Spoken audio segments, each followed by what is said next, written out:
नमस्कार, जय हिंद साथियों। कल से देश भर में एक भ्रामक खबर फैलाई जा रही है। कहा जा रहा है विपक्ष ने महिला आरक्षण बिल गिरा दिया।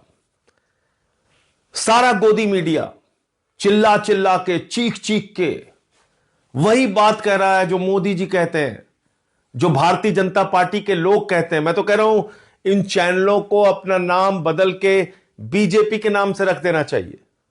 बीजेपी का मीडिया प्रकोष्ठ बन के लोग काम कर रहे हैं।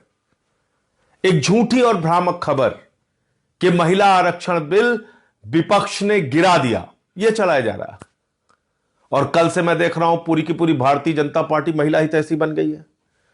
वो पार्टी जिसकी मातृ संस्था आरएसएस ने 100 वर्षों में एक भी महिला प्रमुख नहीं बनाया आरएसएस का। वो पार्टी जिसकी मातृ संस्था आरएसएस में महिलाओं का प्रवेश वर्जित है, वो भारतीय जनता पार्टी और जनसंघ जिसका आज तक कोई भी अध्यक्ष महिला नहीं हुआ। वो पार्टी, वो बीजेपी जो मणिपुर पे खामोश रहती है, हाथरस पे खामोश रहती है, अंकिता भंडारी के मामले में खामोश रहती है, जो बलात्कारियों को संरक्षण देने का काम करती है, वो कल से महिला हितैषी बन गई है।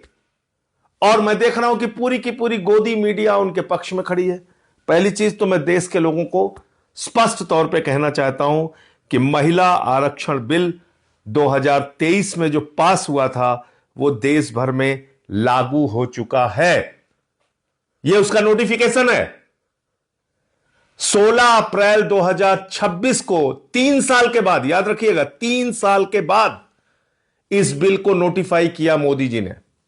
16 अप्रैल 2026 को, आज 18 है, कल 17 थी, उसके पहले 16। ये देखिए आप, तो ये कौन सा बिल नोटिफाई हुआ है? 2023 में जिसको सारे विपक्ष ने, पक्ष ने, सब ने मिलकर पास किया था, महिला आरक्षण बिल, वो पास हुआ है और वो नोटिफाई हो चुका है। अब जो कल बिल गिरा वो क्या था? वो था देश के टुकड़े टुकड़े करने का बिल, जो भारतीय जनता पार्टी टुकड़े टुकड़े गैंग बन के देश भर में लागू करना चाह रही थी। उत्तर और दक्षिण का झगड़ा कराना चाह रही थी। बंगाल की सीटें कम, उड़ीसा की सीटें कम, तमाम राज्यों के बीच में असंतोष पैदा करना चाह रही थी। तो आपसे मैं पूछना चाहता हूं, क्या आप देश में असंतोष चाहते हैं? क्या लड़ाई झगड़ा चाहते हैं? क्या भारतीय झगड़ा पार्टी जो चाहती है कि साउथ और नॉर्थ के बीच में झगड़े शुरू हो जाए, क्या इससे आप भी सहमत हैं? कोई नहीं सहमत हो सकता। जो भी सच्चा हिंदुस्तानी होगा वो देश में शांति चाहेगा। और इसलिए सारे विपक्ष ने ये डीलिमिटेशन का बिल, ये महिला आरक्षण बिल की आड़ में जो एक घिनौना खेल खेलने की कोशिश भारतीय जनता पार्टी कर रही थी, वो संशोधन गिराने का काम किया है। वो संविधान का संशोधन गिराने का काम किया है। 23 का पास हुआ महिला आरक्षण बिल आज भी लागू है, उसमें कहीं कोई परिवर्तन नहीं हुआ है। अब वो क्या था ये भी आप सुन लीजिए। महामानव ने 2023 में जो महिला आरक्षण बिल पास किया था, उसमें उन्होंने लिखा था कि पहले जनगणना होगी, जनगणना के बाद डीलिमिटेशन होगा, डीलिमिटेशन के बाद आरक्षण होगा। यह किसने लिखा था? 2023 में महामानव आदरणीय नरेंद्र मोदी जी, उन्होंने लिखा था। हमने नहीं लिखा था, गोदी मीडिया के लोगों, हमने नहीं लिखा था।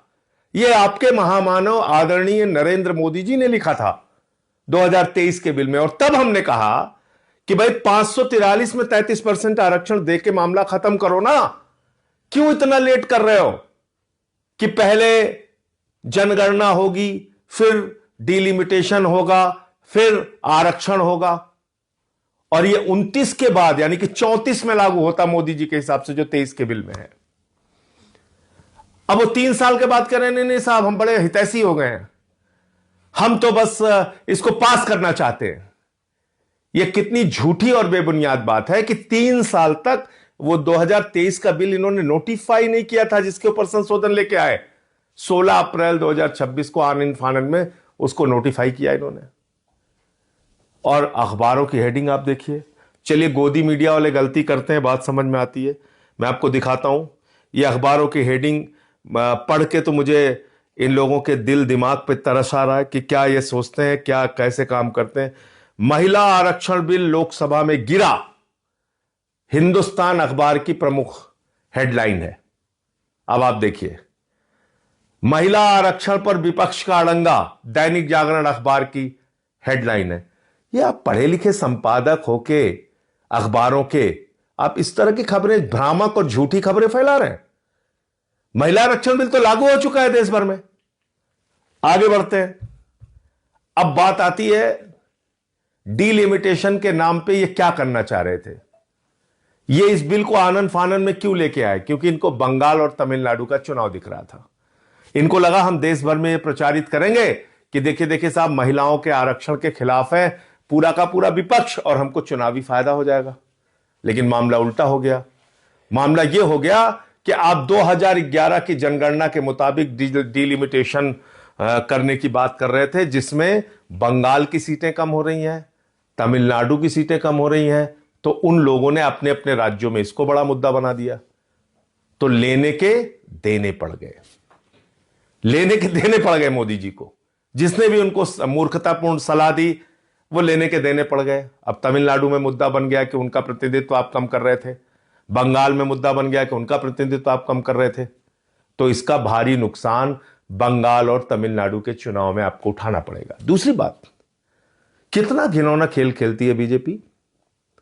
कभी आपने सोचा बीजेपी इतना घिनौना खेल खेलती है कि अभी एक स्टिंग ऑपरेशन हुआ है हुमायूं कबीर का, जो बाबरी मस्जिद बना रहा है, जिसने अपनी पार्टी बना के वहां पे चुनाव लड़ने का काम किया। उस हुमायूं कबीर ने कहा कि हमको बीजेपी ने 1000 करोड़ रुपए चुनाव लड़ने के लिए दिए हैं, 1000 करोड़ रुपए। और हुमायूं कबीर बाबरी मस्जिद बनवा रहा है वहां पे। इसका मतलब बीजेपी के पैसे से बाबरी मस्जिद बन रहा है वहां पे।